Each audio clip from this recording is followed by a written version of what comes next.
各位弟兄姊妹平安，我會用一次嘅時間嚟到介紹保羅書信當中好重要嘅一卷書。呢卷書往往被稱為喜樂嘅秘訣。如果你想知道點樣我先能夠喜樂呢？喜樂有咩方法，有咩秘訣呢？咁你一定要讀腓立比書。喺我哋人生裏邊，我哋時時都會遇到好多嘅困難、挫折，或者喺一個失敗感、沮喪嘅裏邊，覺得壓力好大，我哋冇辦法勝過。有時我哋嘅仇敵就好犀利，想用各樣嘅方法將我哋打低啊！因此佢叫我哋覺得自己冇力啊，抬唔起頭，掙扎唔起上嚟。但保羅好特別，佢竟然坐緊監嘅時候，竟然鼓勵弟兄姊妹要靠主喜樂，而且係常常喜樂。有時我哋會問，點解保羅咁犀利呢？坐緊監都識喜樂嘅，而且佢嗰種喜樂係由內心裏邊湧流出嚟嘅，唔係環境帶俾佢嘅。嗱，你坐緊監又冇啖好食，又冇自由，各樣嘢都唔得，又受住鎖鏈綁住，哇！你真係會覺得好大嘅打擊嚟噶嘛。但係保羅佢卻係由心裏邊發出一份嘅喜樂。因此我哋要問，點解保羅可以能夠靠主喜樂？你想唔想要同樣可以靠主喜樂？腓立比呢間教會係保羅第二次宣教行程嘅時候，佢第一站就去嘅地方。記唔記得有一晚保羅見到一個馬其頓嘅異象？就因為神禁止佢唔好喺小亞細亞繼續傳道，於是佢嗰晚就發咗個夢，見到一個馬其頓人企喺佢嘅地方嗰度向保羅招手啊！佢話：你過嚟馬其頓幫助我哋啦！所以我哋通常都叫呢一個嘅異象到馬其頓嘅異象。就保羅聽見歐洲嘅呼聲，於是佢轉變佢宣教嘅方向，唔再喺小亞細亞嗰度行，就去咗歐洲。咁馬其頓嗰方嘅頭一個大城就係腓立比啦。腓立比呢個城位處一個好關鍵嘅位置，嗰個係一條東西嘅通道啊，一條好大嘅嗰啲通商要道啊。咁所以腓立比嘅城市係喺一個通商嘅咁一個嘅關鍵嘅位置，所以腓立比係非常之發達嘅一個嘅城市。咁當保羅去到馬其頓嘅腓立比嘅時候，佢就喺安息日去揾有冇猶太人嘅會堂。結果真係俾佢揾到，原來有班猶太嘅婦女就喺嗰度聚集。咁佢哋其中一位嘅領袖就賣紫色布匹嘅一位嘅女士，就係 Lydia 呂底亞。大家都知紫色係一種好高貴嘅顏色嚟嘅。咁而呢種紫色布要由一種特別嘅染料將佢染成紫色。由於呢一種係喺貝殼裏邊提煉出嚟嘅染料，所以係特別名貴嘅，好貴先買得到呢種嘅染料。所以如果賣紫色布匹，通常都係一啲尊貴嘅婦女啊，有錢人家，好似今日我哋話，哇！你買啲咁靚嘅布料嚟做衫咁所以呢係高價貨嚟嘅。而呢位呂底亞就從事一個咁高級嘅商業嘅行業，因此呂底亞就向保羅發出一個邀請，佢話：你同埋你嘅幫手可以嚟我屋企住，你唔好客氣，你嚟我屋企住。於是保羅就住咗喺呢位呂底亞姊妹嘅屋企，接受佢嘅款待。因此保羅同腓立比教會之間有好緊密嘅關係。保羅其實只係喺腓立比留咗好短一段時間，佢就離開去其他地方佈道啦。咁因此呢一封嘅腓立比呢封書信呢，就腓立比教會佢哋呢知道保羅坐監，於是就派咗一個嘅代表啊，呢個嘅代表就係以巴弗提。以巴弗提有雙重嘅責任，第一就帶教會嘅消息去話俾保羅聽，你放心啦，我哋教會好好。第二呢，就帶住呢間教會嘅經濟支持，即係大筆錢啊，特別去送俾保羅。所以保羅真係好感動啊！呢間教會唔單止喺精神上支持佢，更加喺經濟上好實質嘅嚟到支持佢。所以保羅喺腓立比書嘅裏邊就讚呢間嘅教會對佢有好多嘅幫助。佢話你哋真係喺經濟上面幫助咗我。但係跟住保羅話，我無論喺咩境況，我都學會知足。喺富足嘅時候我知足，喺缺乏嘅時候我同樣知足。哇！保羅嘅人生哲學可以教我哋好多功課。各位弟兄姊妹，你有冇知足呢？無論處富裕、困難好穩陣嘅時候，或者好艱難嘅時候，我哋都要學識知足。所以保羅就喺腓立比書一卷咁重要嘅書裏邊，唔單止講到喜樂嘅秘訣，更加佢係強調我哋同基督之間嘅關係。腓立比書係一卷高舉基督嘅書。腓立比書一共有4章，第一章保羅一開頭就講明佢係要向佢哋傳福音嘅。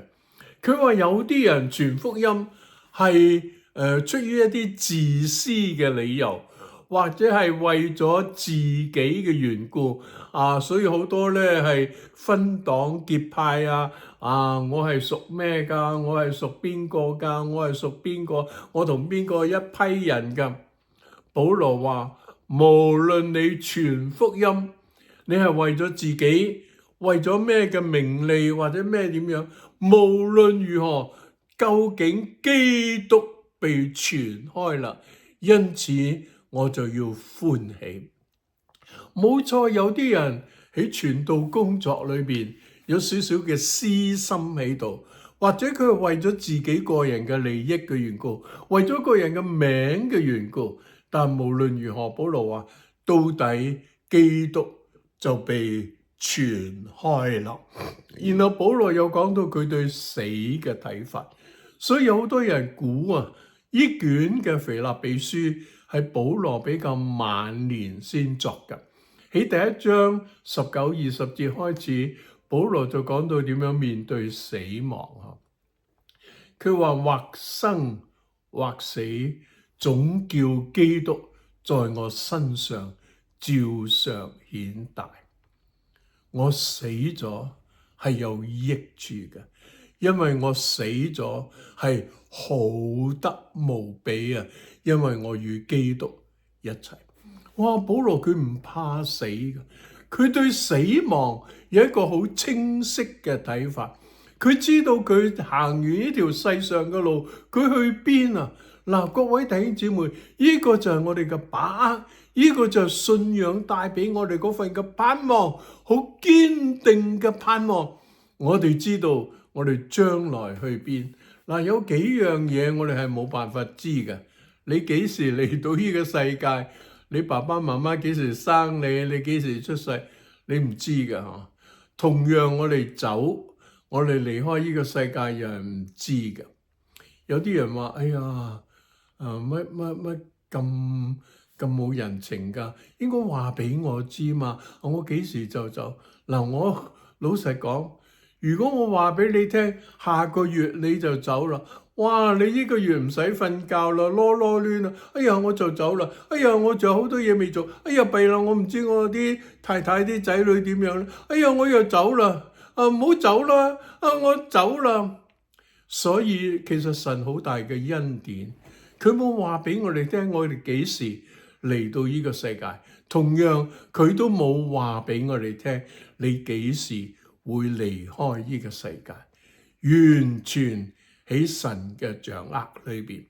有啲人離開呢個世界係好突然嘅，譬如話遇到一啲交通意外，你諗唔到，你點知道有啲車會撞埋嚟你度？咁你就突然之間就返咗天家。但係喺神嘅時間、神嘅預備裏邊，總係最好嘅。保羅對死亡一啲都唔畏懼，佢帶住一個好坦然嘅心嚟到面對死亡。所以佢話：我活着係對你哋有益，我死了係有好處，因為我係返到天上與主同在，係好得無比嘅。到咗第二章，保羅就提出，我哋應該要以基督為我哋嘅榜樣，耶穌基督就係我哋嘅榜樣，我哋要效法佢，我哋要以耶穌基督嘅心為心啊！所以我哋要學基督，要像基督，呢個就係我哋基督徒嘅人生啊！各位，你似唔似耶穌呢？你有冇諗住我要效法耶穌，我要好似耶穌咁呢？人哋見到我，哎呀，哇！乜呢個人咁溫柔噶？乜呢個人咁慈祥噶？乜呢個人咁仁愛噶？乜呢個人咁待人接物咁好噶？讓我哋效法基督，讓我哋以耶穌嘅心為心，就好似明光照耀喺地上一樣。我哋都係世上嘅光，光係要顯喺黑暗嘅地方，越黑暗嘅地方，光就更加顯明。到咗第三章，保羅又提出啦我以耶穌基督為至寶，我以耶穌基督為我嘅標竿，為我嘅目標，我一生奔跑，我要得着基督，好似基督得着我嘅一樣。我向住標竿直跑，我係忘記背後啊，努力面前，向住標竿直跑。哇！保羅嗰種奮鬥，保羅嗰種前進，保羅嗰種竭力為基督而活。因此我都勉勵各位弟兄姊妹，你嘅人生同樣要有目標。我哋人活着係為乜嘢呢？喺一本嘅教理問答裏邊，第一條就係問人活着係為乜嘢？你活着嘅目標係乜嘢？答案係咩啊？我哋活着就為榮耀神而活，因此我嘅生命以榮耀神為目標。所以保羅話：我只求乜嘢啊？我活着就係基督，我以基督耶穌嘅心為心。而最後第四章，保羅喺結束嘅時候就提到要常常喜樂，要靠主常常喜樂。原來基督就係我哋嘅能力啊！我哋因為有基督喺我哋裏邊，我哋充滿能力，我哋可以靠主喜樂，時時喜樂。而且我哋要期待耶穌快啲翻嚟。今日係一個末世嘅時代，哇！到處都有戰爭，而且呢啲戰爭越嚟越複雜所以我哋更加需要警醒，等候主嘅再翻嚟。保羅話：應當一無掛慮，凡事藉住禱告、祈求和感謝，將你所要嘅告訴神，神所賜出人意外嘅平安，必在基督耶穌裏保守你哋嘅心懷意念。冇錯，呢個世界好多嘢叫我哋掛慮，我哋掛依樣掛嗰樣掛嗰樣但係聖經話交託俾神，然後我哋凡事就冇憂慮。神會將一種出人意外嘅平安放喺我哋裏邊，叫我哋靠主可以誇勝。求主將腓立比書一卷咁特別嘅書，一卷好重要嘅書，放喺各位嘅心裏邊，讓你常常嘅反覆思想，讓你將神嘅話藏在心裏，免得你得罪神。求神使用你，祝福你，願神賜福俾各位。